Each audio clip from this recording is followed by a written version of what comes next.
DC Islamabad 5 उंगलियों की लानत तुम पे भेजता हूं। बाजवा ये सुन लो कि अगर हमें मैंडेट मिल गया और पीटीआई इक्तदार में आई तो इन तमाम वाकयात की इंक्वायरी होगी। नाज़रीन, बहुत बड़ा पंडोरा बॉक्स खुल गया है, इतना बड़ा कि मुल्क के चीफ जस्टिस ने, यह तारीख में पहली बार हुआ है कि किसी इल्जाम के लगने के बाद पाकिस्तान के किसी भी चीफ जस्टिस ने कभी भी प्रेस कॉन्फ्रेंस की हो।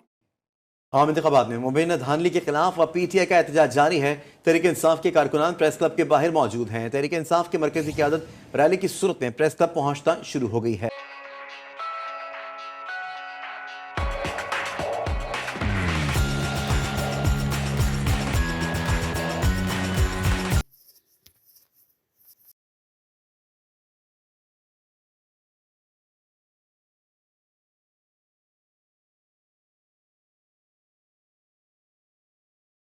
आप ये मनाजर देख सकते हैं, ये इस्लामाबाद के मनाजर हैं। आज सारा इस्लामाबाद बाहर आ गया है।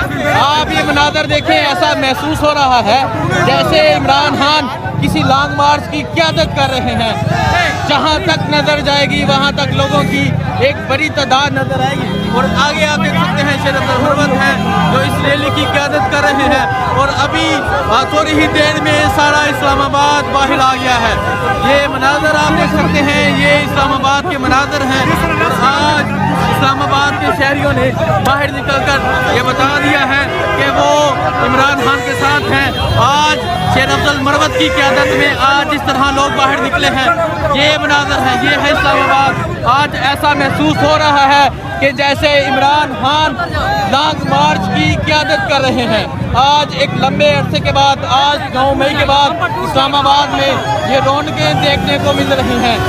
इलेक्शन कमिश्नर साहब हैं, उन्होंने एक नई बात कर दी है। उनका कहना है कि जी उन्होंने जो है वो धांधली करी थी और उन्होंने जो है वो कई इलेक्शंस के रिजल्ट चेंज किए। और तो एक उनके ऊपर भी बात चल रही है। वो कह रहे हैं कि जी उनका ये भी कहना है कि जी मुझे कमेटी चौक पे फांसी लगा दी जाए। कभी वो कहते हैं मैं खुदकुशी करने का सोच रहा था। तो कहीं ना कहीं कुछ गड़बड़ है।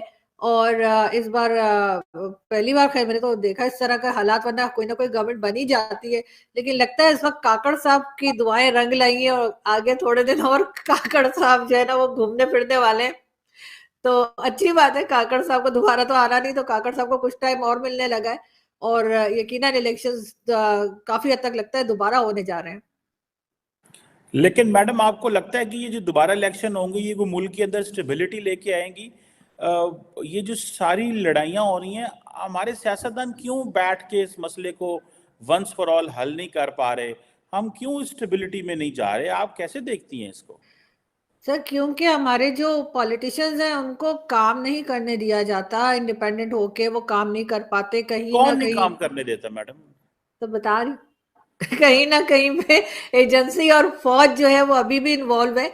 और कहीं ना कहीं, क्योंकि आपको याद होगा अभी 2-3 दिन पहले मौलाना फजलुर रहमान साहब ने कहा कि जी वो पहले जो आर्मी चीफ थे और डीजीआईएस आए थे, उनके कहने से आईएएस चीफ जो थे जनरल फैज, उनके कहने से उन्होंने इमरान खान के खिलाफ जो है वोट ऑफ नो कॉन्फिडेंस लाने के लिए बाकी पॉलिटिकल पार्टी से राब्ता किया और ये सब कुछ करवाया। मौलाना साहब ने ये स्टेटमेंट दिया। 2 दिन के बाद मौलाना साहब ने जो है वो जनरल फैज को उसमें से निकाल दिया और बाजवा साहब को रहने दिया। तो ये उस वक्त के उन्होंने बात बताई जब इमरान खान की गवर्नमेंट थी। तो आखिर क्यों आर्मी चीफ और उस वक्त के आईएसआई के जो चीफ थे उन्होंने क्यों कहा मौलाना साहब से कि जी वो इमरान खान की गवर्नमेंट को गिराना है या इमरान खान के लिए वोट ऑफ नो कॉन्फिडेंस लाना है? तो जाहिर है इनकी इन्वॉल्वमेंट है और इस वक्त भी इन्वॉल्वमेंट है।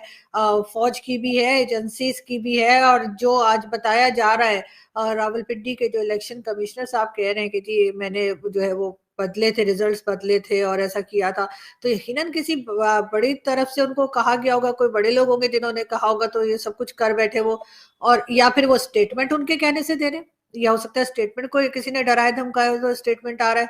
लेकिन ये बात तो खैर मैं नहीं मान सकती कि हमारे इलेक्शंस में, हमारे इलेक्शंस के रिजल्ट्स में या गवर्नमेंट बनाने में हमारी यहाँ की एजेंसी और फौज का हाथ नहीं होता। बहुत लोग, पीर पगाड़ा साहब जो हैं, उनका कहना है कि जी मार्शल लॉ लगने वाला है। खैर उनकी बात में इतना दम इसलिए नहीं है कि उनकी अक्सर कही भी बातें गलत साबित हुई है, तो वो वैसे ही कह देते हैं कि जी वो पहले भी उनके जो फादर थे वो भी कहा करते थे बूटों की आवाज आ रही है तो कभी क्या। तो ये मुझे नहीं लगता कि फौज आ रही है या मार्शल लॉ लगने लगा है, लेकिन इलेक्शंस दोबारा होने का जरूर ऐसा है कि होने जा रहे हैं। और यकीनन इसमें इस वक्त जो रिजल्ट्स आए और जिस तरह का हंगामा है, आपको पता है इस्लामाबाद प्रेस क्लब के आगे पूरा खोद दिया इन्होंने, सारा तोड़ ताड़ दिया कि वहां पे पीटीआई के वर्कर्स जाके प्रोटेस्ट ना कर सके। मतलब पागल है क्या, या हम लोग कौन सी पागलों की कंट्री में रहते हैं कि प्रोटेस्ट तो हर एक का राइट है। हर डेमोक्रेटिक कंट्री में जहाँ पे डेमोक्रेटिक गवर्नमेंट होती है, उनका लोगों का पब्लिक का राइट होता है कि वो प्रोटेस्ट करें। अगर पीटीआई के लोगों ने कहा है कि वो सैटरडे को आज का कि वो प्रोटेस्ट करेंगे और इस्लामाबाद प्रेस क्लब के सामने जाएंगे, तो इस वक्त हर टीवी चैनल दिखा रहा है कि पूरी रोड तोड़ दी है और कह रहे खंदकें बना दी। मतलब ये हाल कर दिया, कोई जंग छिड़ी हुई है। नाजरीन, काजी फायद ईसा साहब ने डिजिटल मीडिया को प्रेस कॉन्फ्रेंस के जरिए बताया है कि वो इन तमाम इल्जामात को मुस्तरद करते हैं। अभी तक सुप्रीम कोर्ट के जजेस के कहने के बावजूद भी काजी साहब ने समोटो नोटिस नहीं लिया। जजेस ने उनको अक्ल दिलाने की कोशिश की कि यह कितना बड़ा इल्जाम है। मैं आपको कमिश्नर साहब के हवाले से जो रिपोर्ट दी गई थी जिस वजह से उन्हें लगाया गया था, वो दिखाने से पहले आपको कुछ तस्वीरें दिखाना चाहता हूं। ये कमिश्नर साहब हमजा शहबाज के साथ काम कर रहे हैं। इसके बाद आप ये तस्वीर देखें, इसमें ये कमिश्नर साहब हनीफ अब्बासी के साथ बैठे हुए हैं। अब मैं आपको इन कमिश्नर साहब के हवाले से जो रिपोर्ट दी गई थी वो भी पढ़ के सुनाता हूं। ये रिपोर्ट आपने सुननी है पूरी, क्योंकि इसी रिपोर्ट के बाद इनको लगाया गया था रावलपिंडी, यही कहा जा रहा है निगरान हुकूमत ने। ये रिपोर्ट पढ़ते हैं, मैं आपके साथ पढ़ता हूं। इनका नाम, वल्दियत, कौमियत सब कुछ लिखा हुआ है। ये हाफजाबाद के रहने वाले हैं। इनकी गांव में 24 एकड़ ज़रई जमीन है। आपका साफर उड़ गया। कमिश्नर रावलपिंडी के बयान के बाद आप दोनों के लिए और आपकी लीडरशिप के लिए लख दिलाना। याद रखो 8 फरवरी का सनाटेदार थप्पड़ जो तुम्हारे मुंह पे पड़ा है, क्या रियासत है और क्या इदारे हैं।